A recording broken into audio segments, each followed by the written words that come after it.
আজ শিক্ষক দিবস। আমার সমস্ত শ্রদ্ধেয় শিক্ষক শিক্ষিকাদেরকে প্রণাম জানিয়ে আজকের আমি এই ক্লাসটা শুরু করছি।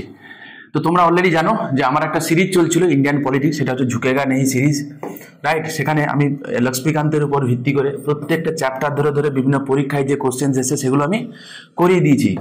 আচ্ছা, অলরেডি আমি যেগুলো ডিসকাস করে দিয়েছি সেগুলোকে হিস্টোরিক্যাল ব্যাকগ্রাউন্ড থেকে শুরু করে আপ টু ইম্পর্টেন্ট অ্যামেন্ডমেন্ট আমি লাস্ট দিন তোমাদেরকে করিয়েছিলাম। গুরুত্বপূর্ণ 20টা কোশ্চেন করিয়েছিলাম। আজকে রিমেনিং যে কোশ্চেনগুলো আছে 20-22টা কোশ্চেন আমি তোমাদেরকে সলভ করিয়ে দেবো।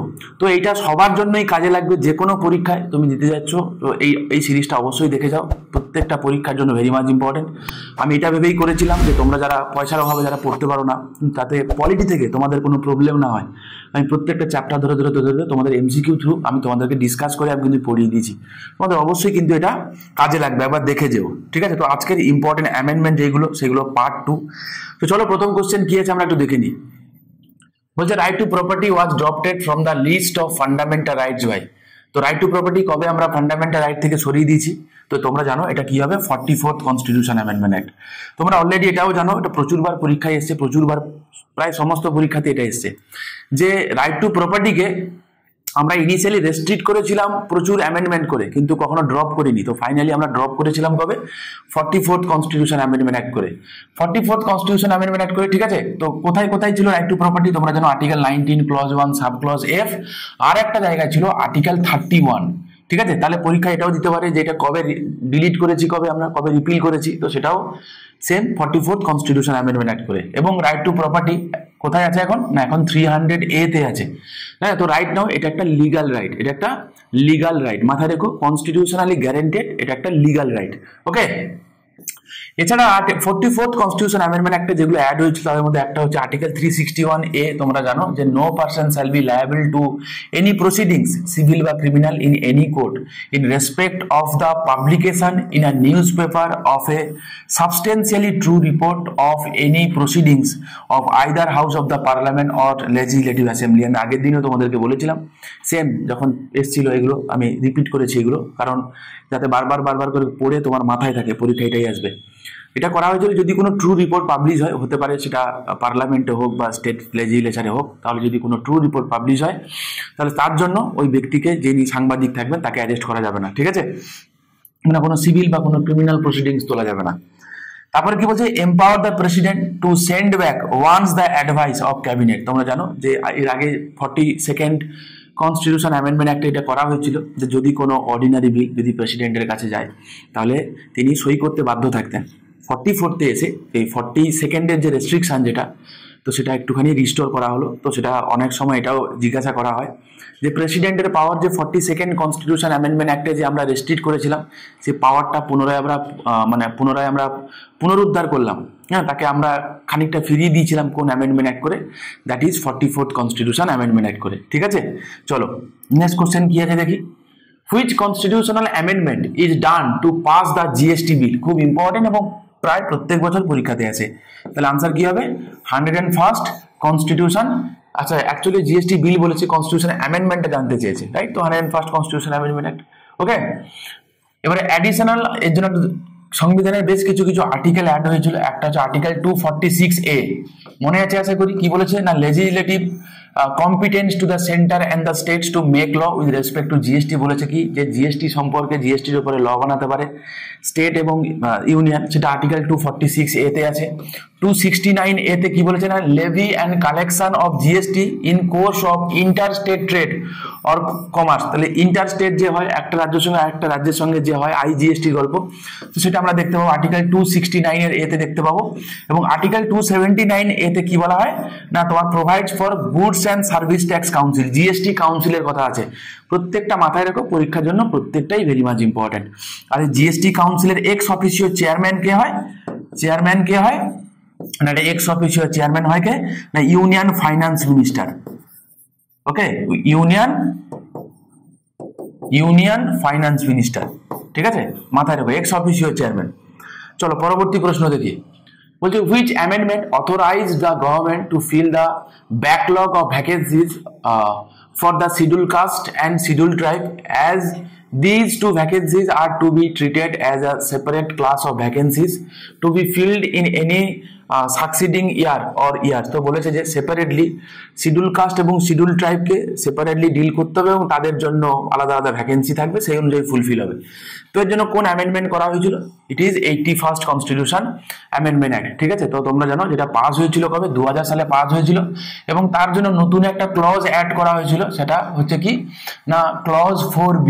ঠিক আছে, আফটার ক্লজ 4 এ তোমরা জানো ক্লজ 4B অফ আর্টিকেল 16। ঠিক আছে, আর্টিকেল 16 ক্লজ 4B তে আমরা দেখতে পাবো।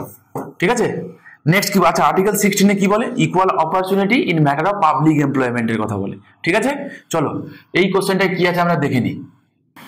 The 42nd constitutional amendment did not, তো বলছে 42nd constitutional amendment একটা কোনটা হয়নি জানতে চেয়েছে। আমি তোমাদের প্রচুরবার বলেছিলাম, চলো আরেকবার দেখে নিই।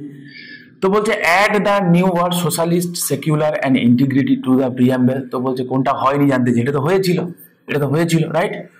অ্যাড ফান্ডামেন্টাল ডিউটিস, তো ফান্ডামেন্টাল ডিউটি অ্যাড হয়েছিল through 42nd constitution amendment act. আমি তোমাদের প্রচুরবার বলেছি, শরণ সিং কমিটির রেকমেন্ডেশনে হয়েছিল, রাইট? এবং সেটা হয়েছিল কবে? 1976 এ ইন্দিরা গান্ধী সময় হয়েছিল। এগুলো পরীক্ষায় আছে। কত নম্বর আর্টিকেলে আছে? আর্টিকেল 51A তে আছে। কোন পার্টে আছে? পার্ট 4 এর A তে আছে।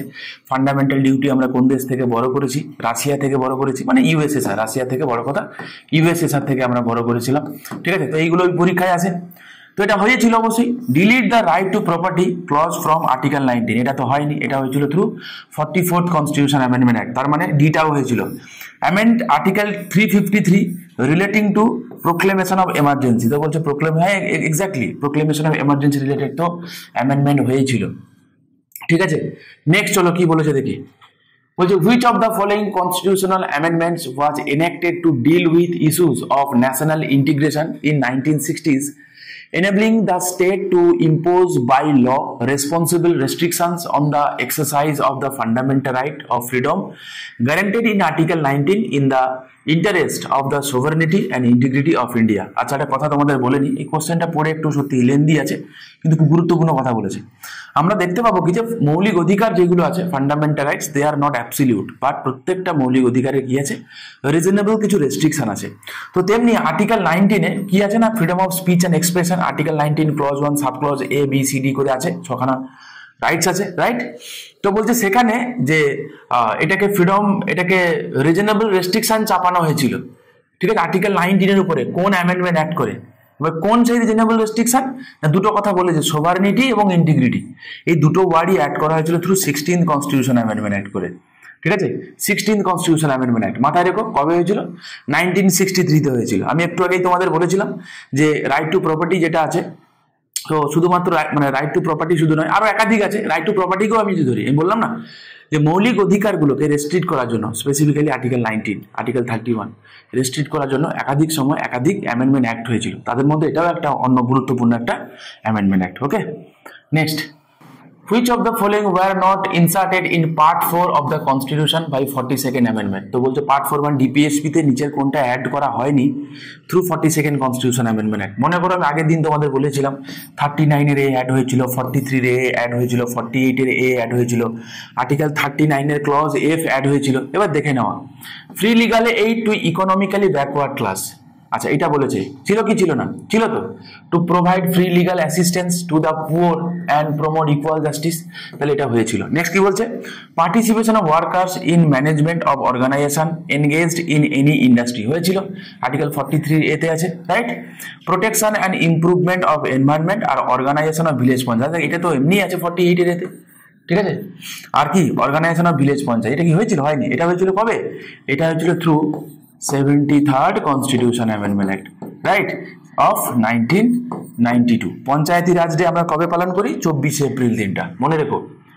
Which amendment act made Sikkim a full ফ্লেজ state of India? তো বলছে কোন অ্যাক্টের দ্বারা মানে কনস্টিটিউশন অ্যামেন্ডমেন্ট অ্যাক্ট করে সিকিমকে আমরা পূর্ণ রাজ্যের মর্যাদা দিয়েছিলাম। ঠিক আছে, সিকিমকে অ্যাসোসিয়েট স্টেটের মর্যাদা দিয়েছিলাম through 35th constitution amendment act করে, কিন্তু তা জানতে চাইনি, জানতে চেয়েছে ফুল ফ্লেজ। তাহলে কি হবে আনসার? সেটা হবে 36 কনস্টিটিউশন অ্যামেন্ডমেন্ট অ্যাক্ট। ঠিক আছে, আর এর জন্য দেখবো 35th কনস্টিটিউশন অ্যামেন্ডমেন্ট অ্যাক্ট করে কি কি অ্যাড করা হয়েছিল? 10 শিডিউল অরিজিনালি বানানো হয়েছিল। ঠিক আছে, তোমার আশা করি মনে আছে, আমি আগেও প্রচুরবার বলেছি। আর কি করা হয়েছিল না, আর্টিকেল 2A বানানো হয়েছিল। ঠিক আছে। তো এইটা দিয়ে 36 দিয়ে এর যে প্রভিশনটা সেটাকে আমরা তুলে দিই, আর্টিকেল 2A ওটাই রিপিল থেকে যায়। পরবর্তীকালে তোমরা জানো যে 52nd কনস্টিটিউশন অ্যামেন্ডমেন্ট অ্যাক্ট হয়, এবং তখন কি করা হয় যে 10 শিডিউলের যে প্রভিশনটা যেটা উঠে গেছিল থ্রু 36 দিয়ে, তখন এখানে অ্যান্টি ডিফেকশন অ্যাড করা হয়, right? Anti defection, I hope তোমাদের মনে আছে, বলেছিলাম আমি আগে। Next, the panchayat system was introduced after this amendment of the constitution. তো পার্টি কোশ্চেন, আনসার কি হবে? 73rd constitution amendment act, right? তোমাদের মনে আছে পঞ্চায়েতি রাজ ইনস্টিটিউশন আর্টিকেল 243 থেকে 243 ও পর্যন্ত আছে। পার্ট 9 এবং 11 শিডিউল অ্যাড করা হয়েছিল, এর আন্ডারে 29 ফাংশনাল আইটেম আছে। পিভি নরসিমহা রাও ছিল then the prime minister of India, ঠিক আছে। এবং পঞ্চায়েতের আন্ডারে দেখতে পাবো কি যে 1/3 সিট অবশ্যই রিজার্ভ থাকবে ফর মহিলাদের জন্য। এই রেকমেন্ডেশনটা দিয়েছিল কে? এটাও এবছর মেন্সে এসছে, দিয়েছিল গ্যাটগিল কমিটি। এছাড়া দেখো আছে 65th অ্যামেন্ডমেন্ট, এটাও ইম্পর্টেন্ট কারণ আমরা দেখতে পাবো মাল্টি মেম্বার বডি হয়েছিল, হ্যাঁ, কোনটা? National commission for SC and ST. Okay, চলো নেক্সট দেখি। বলছে which constitutional amendment act discontinued the Anglo Indian reserve seats in parliament and state legislature. খুব সহজ একটা কোশ্চেন, এটা করা হয়েছিল through 104th constitution amendment act. Basically কি দেখতে পাবো, এই যে রিজার্ভেশন অফ সিট সেটা পার্লামেন্টে মানে লোকসভাতে হোক বা লেজিসলেটিভ অ্যাসেম্বলি হোক, প্রত্যেক 10 বছর অন্তর অন্তর বাড়ানো হতো, ঠিক আছে, বা মানে এখনো হয়। সেটার জন্য এসসি এসটি এবং অ্যাংলো ইন্ডিয়ানদের কথা আমরা দেখতে পাবো যে বাড়ানো হতো। বাড়িয়ে 2019 সালে যখন আসে তখন এসসি এবং এসটিদের জন্য পুনরায় আবার 2029 সাল পর্যন্ত বাড়ানো হয়েছে, ওকে। কিন্তু বাড়ানো হয়নি কার জন্য? নেই অ্যাংলো ইন্ডিয়ানের জন্য, ঠিক আছে। তো 104th করে এসসি এবং এসটি মাথায় রাখবে, এই দুজনেরটা কিন্তু কন্টিনিউ রাখা হয়েছে, কিন্তু সরিয়ে দেওয়া হয়েছে কোনটা? শুধুমাত্র অ্যাংলো ইন্ডিয়ানটা। আর একবার বলে নি যে এর জন্য যে টোটাল যে স্ট্রেংথ যেটা 552, সেই স্ট্রেংথ কিন্তু কমে যায়নি, মাথায় রাখতে হবে, ঠিক আছে। স্ট্রেংথ কিন্তু সেমই রয়েছে, আমাদের টোটাল স্ট্রেংথের কোনো চেঞ্জেস হয়নি, 552 রয়েছে। শুধুমাত্র বলা হয় যে অ্যাংলো ইন্ডিয়ান যে প্রভিশনটা, সেই প্রভিশনটা আমরা সরিয়ে দিলাম, ওকে। আচ্ছা, নেক্সট কি বলছে? রিমেনিং যে কটা অ্যামেন্ডমেন্ট আছে একটু দেখে নি। 101st কনস্টিটিউশন অ্যামেন্ডমেন্ট অ্যাক্ট, তোমাদের জিএসটির কথা আমি অলরেডি তোমাদের বলে দিয়েছি। 102nd কনস্টিটিউশন অ্যামেন্ডমেন্ট অ্যাক্ট, এটা হচ্ছে 2018 সালে আর্টিকেল 338B অ্যাড হয়েছিল, তার মানে constitutional status to national commission of backward class, right. আর article 103rd constitution amendment act, তো এটা 2019 সালে হয়েছিল। এখানে আর্টিকেল 15 এর ক্লজ 6 এবং 16 এর ক্লজ 6টা এখানে অ্যাড করা হয়েছিল, ঠিক আছে। তোমরা আমাকে কমেন্ট করে জানিও তো যেখানে কি আছে। আচ্ছা ঠিক আছে, আমি বলে দিই, অলরেডি আছে ইডব্লিউএস এর কথা, ঠিক আছে, ইকোনমিক্যালি উইকার সেকশনের কথা এখানে আমরা দেখতে পাবো, রাইট। নেক্সট চলো, the constitution 89th constitution amendment 2003 establish. তো 89th কনস্টিটিউশন অ্যামেন্ডমেন্ট কি করা হয়েছিল? 65th যার মাল্টি মেম্বার বডি হয়েছিল, 89th এসে তার বাইফার্কেশন হয়ে যায়, মানে national commission for SC and ST. ভালোভাবে পড়া যাক, national commission for schedule caste and national commission for schedule tribes, okay, under article 338 আর আন্ডার আর্টিকেল 338A, ঠিক আছে। চলো নেক্সট কোশ্চেন দেখি। The Constitution 92nd Amendment Act 2003 amended the 8th schedule to the Constitution so as to include Bodo, Dogri, Moithili and Santali. এইটা এই বছরও মেন্সে মানে UPSC তো এর কোশ্চেনটা এসেছিল, ইউপিএসসি সিভিল সার্ভিস 2024 এর কথা বলছি, ঠিক আছে। এই বছরে এখান থেকে কোশ্চেন ছিল। দেখে তো তোমরা জানো ইনিশিয়ালি এই রিলেটেড এখন রাইট নাও কতগুলো ভাষা রয়েছে, 8 শিডিউল জানতে চেয়েছে, 22টা ভাষা রয়েছে। 21st কনস্টিটিউশন অ্যামেন্ডমেন্ট অ্যাক্ট করে প্রথম সিন্ধি অ্যাড করা হয়, mind it as 15th language. 71st 3টে অ্যাড করা হয়, কোঙ্কনি মণিপুরি এবং নেপালি। আর 92nd কি করা হয়? বোদো, ডোগরি, মৈথিলি এবং সাঁওতালি, ঠিক আছে, মাথায় রেখো। পরবর্তী প্রশ্ন, article 21A was inserted to part 3 of the constitution by. তো আর্টিকেল 21A আমরা কবে অ্যাড করেছি? প্রচুরবার আমি বলেছি, that is 86 constitution amendment act. এবং এ রিলেটেড যে গল্পটা, সেই গল্প আমি প্রচুরবার বলেছি। তোমরা যারা আগের ভিডিওগুলো দেখোনি, আমি তোমাদেরকে রিকোয়েস্ট করবো আগের ভিডিওগুলো তোমরা দেখে নাও, তোমাদের জন্য কিন্তু সত্যিই খুব বেনিফিটেড হবে, ওকে। আর 93rd এখানে একটা অপশন আছে, 93rd কনস্টিটিউশন অ্যামেন্ডমেন্ট অ্যাক্ট, তোমরা জানো আর্টিকেল 15 ক্লজ 5 অ্যাড করা হয়েছিল, মনে আছে? যে স্টেট চাইলে এসসি এসটি এবং সোশ্যালি এবং এডুকেশনালি ব্যাকওয়ার্ড ক্লাসের জন্য তারা চাইলে আনএইডেড এডুকেশনাল ইনস্টিটিউশনের উপরেও স্পেশাল কিছু ব্যবস্থা করতে পারে বা স্পেশালি রিজার্ভেশনের ব্যবস্থা করতে পারে, হ্যাঁ, আদার দেন মাইনরিটি এডুকেশনাল ইনস্টিটিউশন, মানে আর্টিকেল 30 ক্লজ 1 ছাড়া, ঠিক আছে, মনে আছে না, এর আগে তোমাদের বলেছি। আচ্ছা, আমি তোমাদেরকে ইম্পর্টেন্ট কেসগুলো পড়িয়ে দিয়েছি, তোমার ইম্পর্টেন্ট অ্যামেন্ডমেন্টগুলো অ্যাজ এ হোল তোমাদের পড়িয়ে দিয়েছিলাম আমি, ইম্পর্টেন্ট আর্টিকেলগুলো তোমাদেরকে পড়িয়ে দিয়েছিলাম আমি, তার সাথে সাথে ইম্পর্টেন্ট ডক্ট্রিন তোমাদেরকে আমি অলরেডি করিয়ে দিয়েছি। ওকে, আমি তোমাদেরকে বলবো যারা তোমরা সিরিয়াস অ্যাসপিরেন্ট আছো, যারা সামনে পরের বছর তো তোমরা অবশ্যই মানে ঠিকঠাক তাগড়া প্রিপারেশন নিচ্ছ প্রথম থেকে, ভিডিওগুলো দেখে রাখো, তোমাদের জন্য কিন্তু অবশ্যই বেনিফিটেড হবে। এই বছরে মোটামুটি অ্যামেন্ডমেন্ট থেকে, আর্টিকেল থেকে এবং ডক্ট্রিন থেকে, কেস থেকে যা যা কোশ্চেন এসছে, তো মোটামুটি প্রায় না সব কটা কোশ্চেনই কমন ছিল, একটা দুটো যদি আমি বাদ দিই প্রায় সব কটা কোশ্চেন কমন ছিল। ঠিক আছে, সেগুলো একটু বুদ্ধি কাটিয়ে যদি করতে পারতে তো অবভিয়াসলি সব কটাই কমন ছিল প্রায়। দেখে রেখো, তোমাদের যদি মনে হয় যে সত্যি সত্যি বিষয়গুলো সত্যি লাগতে পারে, যদি প্রয়োজন থাকলে দেখে নাও, আমার মনে হয় সেটা তোমাদের কাজেই লাগবে। আচ্ছা, when was the word armed rebellion added to the constitution to declare a national emergency? ঠিক আছে, তো বলছে আর্মড রিবেলিয়ন কথাটা কবে অ্যাড করেছিলাম, তোমাদের মনে আছে যে এই এমার্জেন্সি রিলেটেড তিনখানা অ্যামেন্ডমেন্ট আছে, আমি তিনটে অ্যামেন্ডমেন্টের গল্প তোমাদের আগেও করেছি, চলো আরেকবার না আমি করে দিচ্ছি। তিনটে অ্যামেন্ডমেন্ট একসঙ্গে পড়বে, ঠিক আছে, দ্যাট ইজ 38, 42 অ্যান্ড 44, তিনটে একসাথে পড়বে, তাহলে চেঞ্জেসগুলো মাথায় থাকবে, আর এইগুলো কিন্তু পরীক্ষায় আসে, তোমরা কিন্তু তখন বুঝতে পারবে কি করা হয়েছিল 38-এ। না, বলা যায় declaration of emergency made by the president non justiciable. মনে আছে আশা করি, যে প্রেসিডেন্ট যদি কোনো প্রেসিডেন্ট যদি এমার্জেন্সি জারি করে তো সেটা জুডিশিয়াল স্ক্রুটিনির আওতায় আসবে না, প্রথম কথা।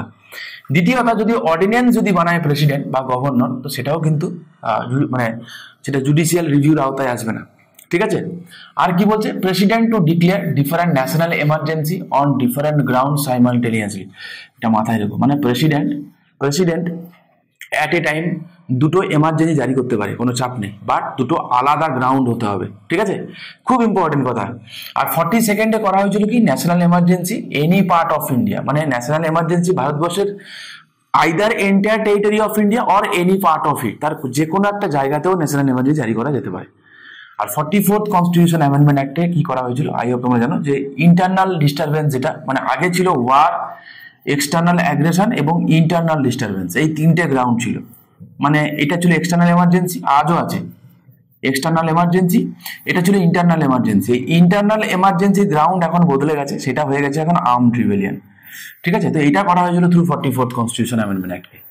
ঠিক আছে, মাথায় রেখো, একটা কথা করা হয়েছিল কি, সেটা বলা হয়েছিল যে ন্যাশনাল এমার্জেন্সির সময় আমরা দেখতে পাবো কি, যে আর্টিকেল 20 এবং 21 আগে সাসপেন্ড হতো, কিন্তু 44তে করা হলো যে না, আর্টিকেল 20-21 কখনো সাসপেন্ড হবে না।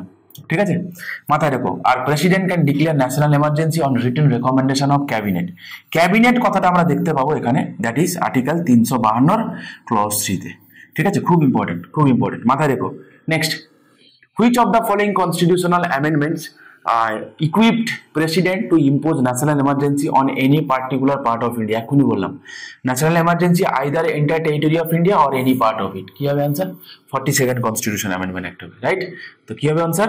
42nd constitution amendment act. ঠিক আছে, দেখো WBCS মেন্স 2022 আসা প্রশ্ন। পরবর্তী প্রশ্ন, Clause 4 of Article 15 of Constitution of India has been added to the। আচ্ছা দেখো, আর্টিকেল 15-এ দেখতে পাবো আমরা যে ক্লজ 1, ক্লজ 2 এবং ক্লজ 3 এগুলো অরিজিনালি ছিল। ক্লজ 1-এ আমরা দেখতে পাবো যে state shall not discriminate any citizen, কারণ এই আর্টিকেলগুলো হচ্ছে সেই কয়েকটা আর্টিকেলের মধ্যে একটা যেগুলো নাগরিকদেরকে প্রোটেকশন দেয়, মানে শুধুমাত্র যারা নাগরিক তারা পায় আর কি। ঠিক আছে, তো কি বলে, যে state shall not discriminate any citizen only on the basis of religion, মনে আছে, রেস, কাস্ট, সেক্স এবং প্লেস অফ বার্থ। বলছে এই পাঁচটার ভিত্তিতে, শুধুমাত্র এই পাঁচটার কোনো একটার ভিত্তিতে, বলা ভালো, কোনো একটার ভিত্তিতে করা যাবে না, মাল্টিপল করা যেতে পারে, চাপ নেই। ঠিক আছে, কোনো একটার ভিত্তিতে করতে পারবে না। আর আর্টিকেল 15(2)-তে তোমরা জানো যে কোনো সিটিজেনও, যেখানে আছে না যে কোনো সিটিজেনের বিরুদ্ধেও জারি হতে পারে, সেটা আর্টিকেল 15 ক্লজ 2 যে যেখানে ছিল যে কোনো পাবলিক কোনো রেস্টুরেন্ট হয়ে গেল, ঠিক আছে, বাথিং ঘাট হয়ে গেল, এই সমস্ত জায়গাও ডিসক্রিমিনেট করতে পারবে না। আর আর্টিকেল 15 ক্লজ 3-তে কি বলেছিল বলতো, যে ওমেন এবং চিলড্রেনের জন্য স্টেট চাইলে কোনো স্পেশাল কিছু ট্রিটমেন্ট করতে পারে, ব্যবস্থা নিতে পারে। আর 15 ক্লজ 4টা অ্যাড হয়েছিল after first constitution amendment act. ঠিক আছে, after first constitution amendment act, I hope তোমরা জানো। এবং যেখানে আমরা দেখতে পাবো যে 9th শিডিউলটাও অ্যাড করা হয়েছিল through first constitution amendment act. হ্যাঁ, আর্টিকেল 31-এর A এবং B অ্যাড করা হয়েছিল, হ্যাঁ, এই ফার্স্ট কনস্টিটিউশন অ্যামেন্ডমেন্ট অ্যাক্ট করে, right? Next question, which of the following articles was introduced by constitution 93rd constitution amendment act? দেখো, ফার্স্ট আর্টিকেল 15-এর ক্লজ 4, মানে প্রথম আর্টিকেল 15-এর ক্লজ 4 অ্যাড হলো কবে? ফার্স্ট দিয়ে, ক্লজ 5 কবে অ্যাড হলো? এই যে ক্লজ 5 কবে অ্যাড হলো? 93rd কনস্টিটিউশন অ্যামেন্ডমেন্ট অ্যাক্ট করে। আর 103rd কনস্টিটিউশন অ্যামেন্ডমেন্ট করে কি হলো না, ক্লজ 5 অ্যাড হলো। এই তো হয়ে গেল 4, 5 আর 6, এই ছখানেই আছে। এই আমি একসঙ্গে দিয়ে দিয়েছি সব করে, তোমরা একবার দেখে নিও এগুলো, ঠিক আছে? চলো পরবর্তী প্রশ্ন দেখি। Which of the following amendment bill exempted the state of Bihar from the obligation of having a tribal welfare minister? ঠিক আছে, এটা বহু পুরনো কোশ্চেন, প্রচুরবার আমি করাতাম এগুলো। তো বলছে কোন রাজ্যে, এটা অ্যাকচুয়ালি আর্টিকেল 164 রিলেটেড, ঠিক আছে? তোমার একটা ছোট্ট গল্প বলি, মানে যে গল্প করতে গিয়ে আমি এগুলো ক্লাসে পড়াই আর কি, তো আমি এক্সপেক্ট করি এই কোশ্চেনটা যে এই বছর মেন্সে দিয়ে দেবে। ভালো করেছে, খুব ভালো কোশ্চেন ছিল এটা, ঠিক আছে? পড়াই তো আমি এটা, ছাড়ো যেটা বলছিলাম আমি। তো অ্যাকচুয়ালি কি হয় বলতো, আর্টিকেল 164 ক্লজ 1 আমরা দেখতে পাবো কি, যে এখানে চিফ মিনিস্টারকে অ্যাপয়েন্ট করে কে, গভর্নর। এতে কোনো চেঞ্জেস নেই, এটা নর্মাল ক্ষেত্রে। কিন্তু স্পেসিফিক্যালি কয়েকটা রাজ্য আছে যাদের সঙ্গে সঙ্গে একটা কথা বলা হয় যে ট্রাইবাল ওয়েলফেয়ার মিনিস্টারও সেখানে থাকবে, বোঝা গেল? এবার সেখানে একটা সময় বিহারও ছিল, একটা সময় ঝাড়খণ্ড, মানে এখনো ঝাড়খণ্ড আছে, আমি আসছি কে কে আছে না আছে, ছত্তিশগড়। তো এই যে প্রভিশনটা যে বিহারে আর ট্রাইবাল ওয়েলফেয়ার মিনিস্টার থাকবে না, সেটাকে সরিয়ে দেওয়া হলো। সেটা করা হয়েছিল through 94th constitution amendment act করে, বোঝা গেল? কি বললাম? তো কি বলছে বলতো, এখানে কে কে আছে এখন বলতো? এখন এখানে আছে ঝাড়খণ্ডের জন্য আছে, ছত্তিশগড়ের জন্য আছে, মধ্যপ্রদেশের জন্য আছে এবং ওড়িশার জন্য আছে। খুব ইম্পর্টেন্ট, ভয়ঙ্কর লেভেলের ইম্পর্টেন্ট। কি বললাম আমি? আর্টিকেল 164 ক্লজ 1 কি বলেছে না, চিফ মিনিস্টারকে গভর্নর অ্যাপয়েন্ট করবে। তোমরা যারা এর গুরুত্ব বুঝতে পারছো না, আমি বলে দিই, সত্যিই খুব ইম্পর্টেন্ট এটা। যারা স্পেসিফিক্যালি ইউপিএসসি, সিভিল সার্ভিস জাতীয় একটু টপ ক্লাসের পরীক্ষা যারা দেবে, তাদের জন্য তো অবশ্যই ইম্পর্টেন্ট। যে কোনো দিন জিজ্ঞাসা করবে, এনি ডে, অলরেডি জিজ্ঞাসা করেছে, ঠিক আছে? তো বলেছে কি যে গভর্নর অ্যাপয়েন্ট করবে কাকে? চিফ মিনিস্টারকে, তো কোনো ডাউট নেই। লাইক আর্টিকেল 75 ক্লজ 1, সেখানে শুধুমাত্র প্রাইম মিনিস্টারের কথা বলা ছিল, বোঝা গেল? কিন্তু প্যারালালি এখানে বলা হয়েছে কি যে এই 4টে রাজ্যের জন্য, মানে ঝাড়খণ্ড, হ্যাঁ, ছত্তিশগড়, মধ্যপ্রদেশ এবং উড়িষ্যা, JCMO, ঠিক আছে? ওই ঝাড়খণ্ড, ছত্তিশগড়, মধ্যপ্রদেশ এবং উড়িষ্যা, এই 4 জনের জন্য আছে। তো এখানে আছে আর কি, ঠিক আছে? তো মাথায় রেখে এই 4 জনের জন্য আর্টিকেল 164 ক্লজ 1 নর্মাল চিফ মিনিস্টারের সাথে সাথে এই 4টে রাজ্যেরও ট্রাইবাল ওয়েলফেয়ার মিনিস্টারকেও অ্যাপয়েন্ট করবে কে? গভর্নর। এটা আর্টিকেল 164 ক্লজ 1 আছে, ঠিক আছে? মাথায় রেখো। চলো পরবর্তী প্রশ্ন। Which of the following amendments to the Constitution of India is also referred to as the mini constitution? খুব পাতি কোশ্চেন, আমি আগের দিনও তোমাদেরকে বলেছিলাম, এটা that is 42nd Constitution Amendment Act. Next question, which constitutional amendment shifted subject like education from state list to concurrent list? দেখো তো চিনতে পারো কিনা, এই বছর মেন্সের প্রশ্ন। আর আমি তোমাদের আমি মেন্সের আগে 3-4 দিন আগে লাস্ট যখন তোমাদের অ্যামেন্ডমেন্ট করেছিলাম, তোমাদের বলেছিলাম যে 5খানা হয়েছিল, এই 2খানা পড়ে রাখো, এই 2খানাই পরীক্ষায় আসবে যদি পরীক্ষায় আসে। দেখো সেই 2খানার মধ্যে দেখো এডুকেশন ছিল আর ফরেস্ট ছিল, এখানে শুধু এডুকেশনটা দিয়েছে, কোনো চাপ নেই, খুব কঠিন। 42nd Constitution Amendment Act, ঠিক আছে? আমি করিয়েছিলাম পরীক্ষায়, কিন্তু তোমরা প্রচুর কমনও পেয়েছো, অনেকে তোমরা কমেন্ট করে জানিয়েছো। The 100th amendment in Indian Constitution provides, so 100 Constitution Amendment কার সঙ্গে রিলেটেড? একটা কথা মাথায় রাখবে, 9 আর 100, সেটা হচ্ছে বাংলাদেশের সঙ্গে রিলেটেড। 9 আর 100, ঠিক আছে? 9 আর 100 এই দুটো মাথায় রাখবে। তখন 100 জানতে চেয়েছে, বাংলাদেশ কোথায় দেখা যাক, বাংলাদেশ এখানে আছে, তো B will be the right answer. Next, 53rd Amendment of Indian Constitution 1986 made full-fledged statehood for, তো 53rd Constitution Amendment Act দ্বারা আমরা কোন রাজ্যকে ফুল স্টেটহুডের মর্যাদা দিয়েছিলাম? সেটা কি আনসার হবে? আনসার হচ্ছে মিজোরাম। ওকে, পরবর্তী প্রশ্ন। Which of the following amendments of the Indian Constitution is related to reservation of SC and ST and representation of Anglo-Indians in Lok Sabha and state assemblies? বলছে কি, দেখো ভালো করে দেখো কি বলেছে।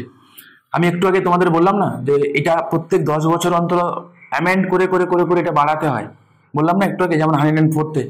তো এদের মধ্যে কোনটা সেরকম একটা 104-এর মতো, যেমন 104th কনস্টিটিউশন অ্যামেন্ডমেন্ট হয়েছে, মানে আমরা দেখতে পাবো লাগু হয়েছে 2020 সাল থেকে, অ্যাকচুয়ালি 19 সালে হয়। তো এরকম আর কোনটা হবে? আর এরকম হবে 79th কনস্টিটিউশন অ্যামেন্ডমেন্ট অ্যাক্ট, মানে ফার্দার এক্সটেন্ড করা হয়েছিল ফর 2010 সাল পর্যন্ত, এরপরে একটা অ্যামেন্ডমেন্ট হয়েও ছিল। তো নেক্সট কোশ্চেন দেখি কি আছে। The Constitution Bill 123rd Amendment 2017 deals with, তো 123rd Constitution Amendment Bill যেটা, তো সেটাই actually 102nd Constitution Amendment Act, বোঝা গেল? তো আর্টিকেল 338B মানে constitution state for national commission or backward class, কোনটা হয় বলো? Empower the national commission on backward classes, ঠিক আছে। তো A will be the right answer. Okay, আচ্ছা, তো এই ছিল মোটামুটি আজকের রিমেইনিং যে কটা অ্যামেন্ডমেন্টের এমসিকিউ যেগুলো প্রিভিয়াস ইয়ারে এসছে, খুব গুরুত্বপূর্ণ, আমি তোমাদের সঙ্গে শেয়ার করে নিলাম। যদি তোমাদের ভালো লেগে থাকে তোমরা চাইলে চ্যানেলটাকে সাবস্ক্রাইব করতে পারো, লাইক করতে পারো, তোমরা তোমাদের মতামত নিচে কমেন্টে আমাকে জানাতে পারো। ভালো থেকো, দেখা হচ্ছে নেক্সট ভিডিওতে।